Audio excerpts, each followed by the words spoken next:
Divorce proceedings delayed my voyage, and the gloom of yet another world war had settled upon the globe when, after a winter of ennui and pneumonia in Portugal, I at last reached the States. In New York, I eagerly accepted the soft job fate offered me. It consisted mainly of thinking up and editing perfume ads.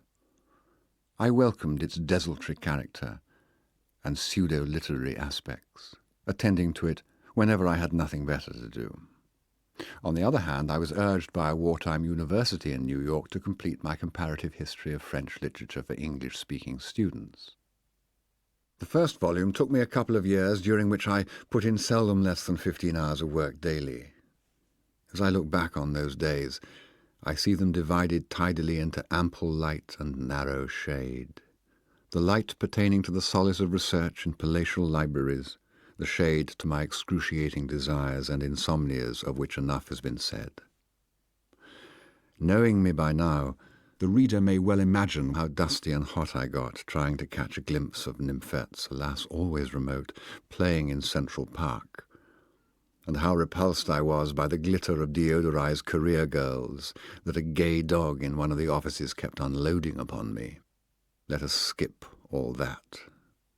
A dreadful breakdown sent me to a sanatorium for more than a year. I went back to my work, only to be hospitalized again. Robust outdoor life seemed to promise me some relief. One of my favourite doctors, a charming, cynical chap with a little brown beard, had a brother, and this brother was about to lead an expedition into Arctic Canada. I was attached to it as a recorder of psychic reactions. With 2 young botanists and an old carpenter, I shared now and then, never very successfully, the favours of one of our nutritionists, a Dr. Anita Johnson, who was soon flown back, I'm glad to say. I had little notion of what object the expedition was pursuing. Judging by the number of meteorologists upon it, we may have been tracking to its lair, somewhere on Prince of Wales Island, I understand, the wandering and wobbly North Magnetic Pole. One group, jointly with the Canadians, established a weather station on Pierre Point in Melville Sound. Another group, equally misguided, collected plankton. A third studied tuberculosis in the tundra. Bert, a film photographer, an insecure fellow with whom at one time I was made to partake in a good deal of menial work, he too had some psychic troubles, maintained that the big men on our team, the real leaders we never saw, were mainly engaged in checking the influence of climatic amelioration on the coats of the Arctic fox. We lived in prefabricated timber cabins amid the Precambrian world of granite. We had heaps of supplies, the Reader's Digest, an ice cream mixer, chemical toilets, paper caps for Christmas. My health improved wonderfully in spite or because of all the fantastic blankness and boredom. Surrounded by such dejected vegetation as willow scrub and lichens, permeated and I suppose cleansed by a whistling gale, seated on a boulder under a completely translucent sky, through which, however, nothing of importance showed, I felt curiously aloof from my own self. No temptations maddened me. The plump, glossy little Eskimo girls with their fish smell, hideous raven hair and guinea pig faces evoked even less desire in me than Dr. Johnson had. Nymphets do not occur in polar regions. I left my betters the task of analysing glacial drifts, drumlins and gremlins and kremlins, and for a time tried to jot down what I fondly thought were reactions. I noticed, for instance, that dreams under the midnight sun tended to be highly coloured, and this my friend the photographer confirmed.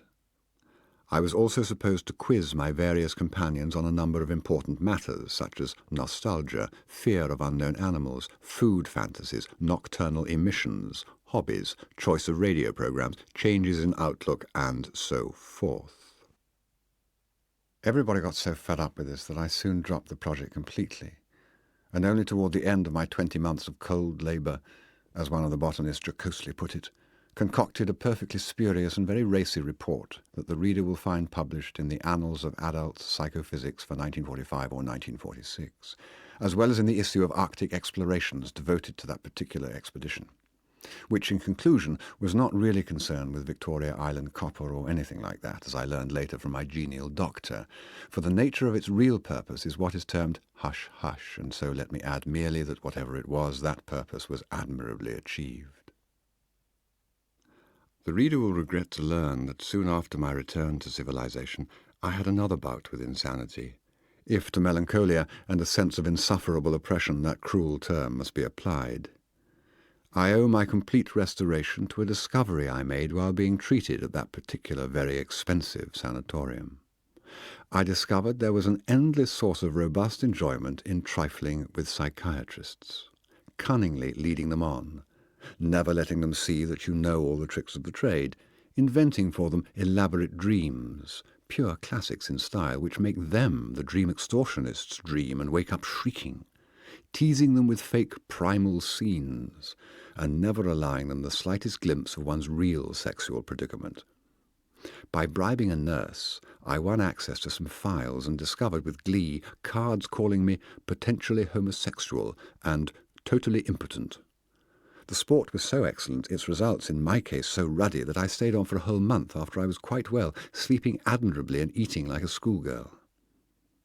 And then I added another week just for the pleasure of taking on a powerful newcomer, a displaced and surely deranged celebrity, known for his knack of making patients believe they had witnessed their own conception.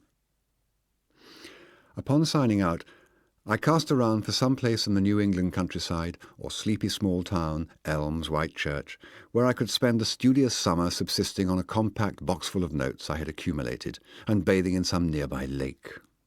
My work had begun to interest me again. I mean my scholarly exertions. The other thing, my active participation in my uncle's posthumous perfumes, had by then been cut down to a minimum.